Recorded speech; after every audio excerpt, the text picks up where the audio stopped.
So we're going to talk a little bit about the Eversolo DMP-A8. And this is the flagship from Eversolo. And from my point of view, this is likely the most popular streamer at the price point on the market today. There's some competitors at lower price points that are pretty popular, but this thing has taken the world absolutely by storm. And there's a reason for that, and that's because it is just chock full of features and quality, right? So this thing will stream anything that you can possibly think of, right? So any source that you have, this guy's ready to go. It's also Roon ready, so it will integrate into that system if you're swimming in that ecosystem. Now, I listen to all of my music through Roon because it allows me to have a single UI and then be able to leverage that to control every device in my home.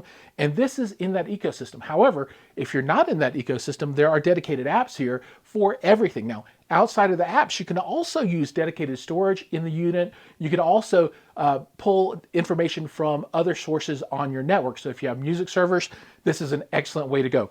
One other feature that I think is really interesting for this is for folks that really want to up their audio game for television, right? So this has a HDMI eARC input. So you can take your television, plug in here, and this is able to extract out that audio from that HDMI cable and then run this through the system and then through your speakers for a much higher quality experience than you're going to have just using the TV speakers or the processing built in for audio in your television. So it allows you to pull that out and put it into the Eversolo, so to speak, ecosystem. Outside of that, this is a very high-end build. Everything from the chassis to the dual power supplies inside are high quality and all contribute to that final experience, whether it's making the sound better or making it a nice and pleasant unit to view. And the display is pretty cool, I have to admit. You know, I like that. And there's been a trend now to have these high quality color displays on the front of these streamers, and this is no exception. It's a really, really, really nice unit. Now let's talk about the connectivity on the back of the unit. So things are broken up into an analog side, a digital side, and then some other stuff. On the analog side, you've got XLR and RCA both in and out, right? So that's pretty straightforward. Nothing too confusing there. You've got a 12-volt trigger out, so you can use that to turn on amplifiers. On the digital inside, you've got optical, coax, ARC, so audio return channel for HDMI and USB. On the digital out, you also have optical, coax, I2S over HDMI, and then USB. To conclude things, you've got gigabit LAN and then the antennas for Wi-Fi and Bluetooth. So you have a really great selection of connectivity across the board. And I think what really differentiates this really is that I2S. That's not something that you see on low-end streamers. That's a fairly high-end piece of gear right there. So all in all, this has an extremely robust set of ins and outs.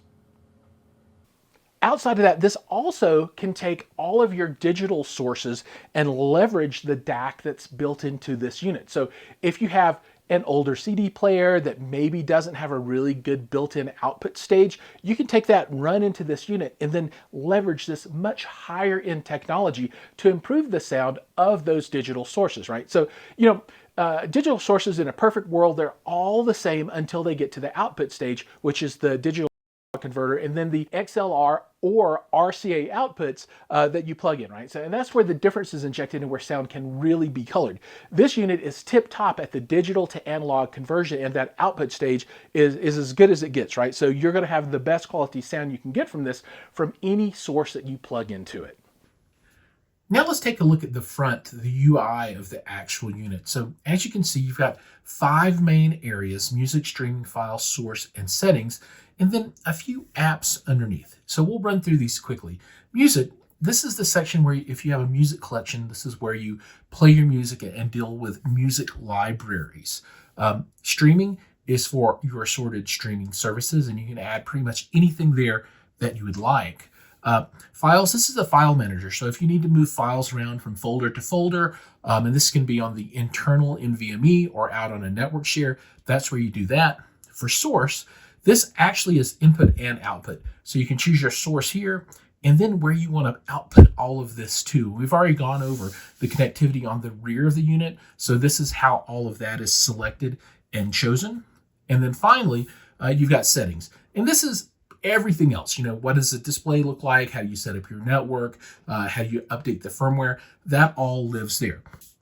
In addition to the touchscreen, you've also got a knob that controls volume. You can hear this click up and down, which is also push on and off. Additional ways that you can control this are with a phone app. So all of the controls are here, but often you're going to be sitting in your listening chair, right? And you want to perform something that's a little more advanced than what you can do with the remote control. So the iPhone app has full set of controls for this to do absolutely everything that you need. And then of course you can come up to the touchscreen on the front if you're interested in controlling from that point of view. Outside of those features, this also does appeal to the audiophiles in the world. So there are dual precision clocks and all of the components inside are hand-picked, right? So this isn't your typical run-of-the-mill audio component. This is a really high-end hand-picked device, right? Everything in this unit goes through the process at Eversolo for selection so that the highest quality is guaranteed. And that directly translates out to your experience at home. Okay, everybody, that brings us to the end of the review of the Eversolo DMP-A8 streamer. This thing is absolutely stupendous. In my book, it is top of the crop. Now, I've got access to streamers at all different price points, cheap, medium, high-end, and for my money, this is the one that I go to. I really love it. It has a great set of features and a great audiophile quality that is impossible to beat at this price point. Like I said, I have streamers that cost $5,000, $10,000. And for me, this one is every bit as good as those. And you get to save all the money. The interface is beautiful. It's a very aesthetically pleasing device. And the output that it gives you is everything that you need to have an audiophile quality system. Okay, with that, we're going to go ahead and close out. Thanks for watching. Remember, like, subscribe, ring the bell, and I'll see you in the next video.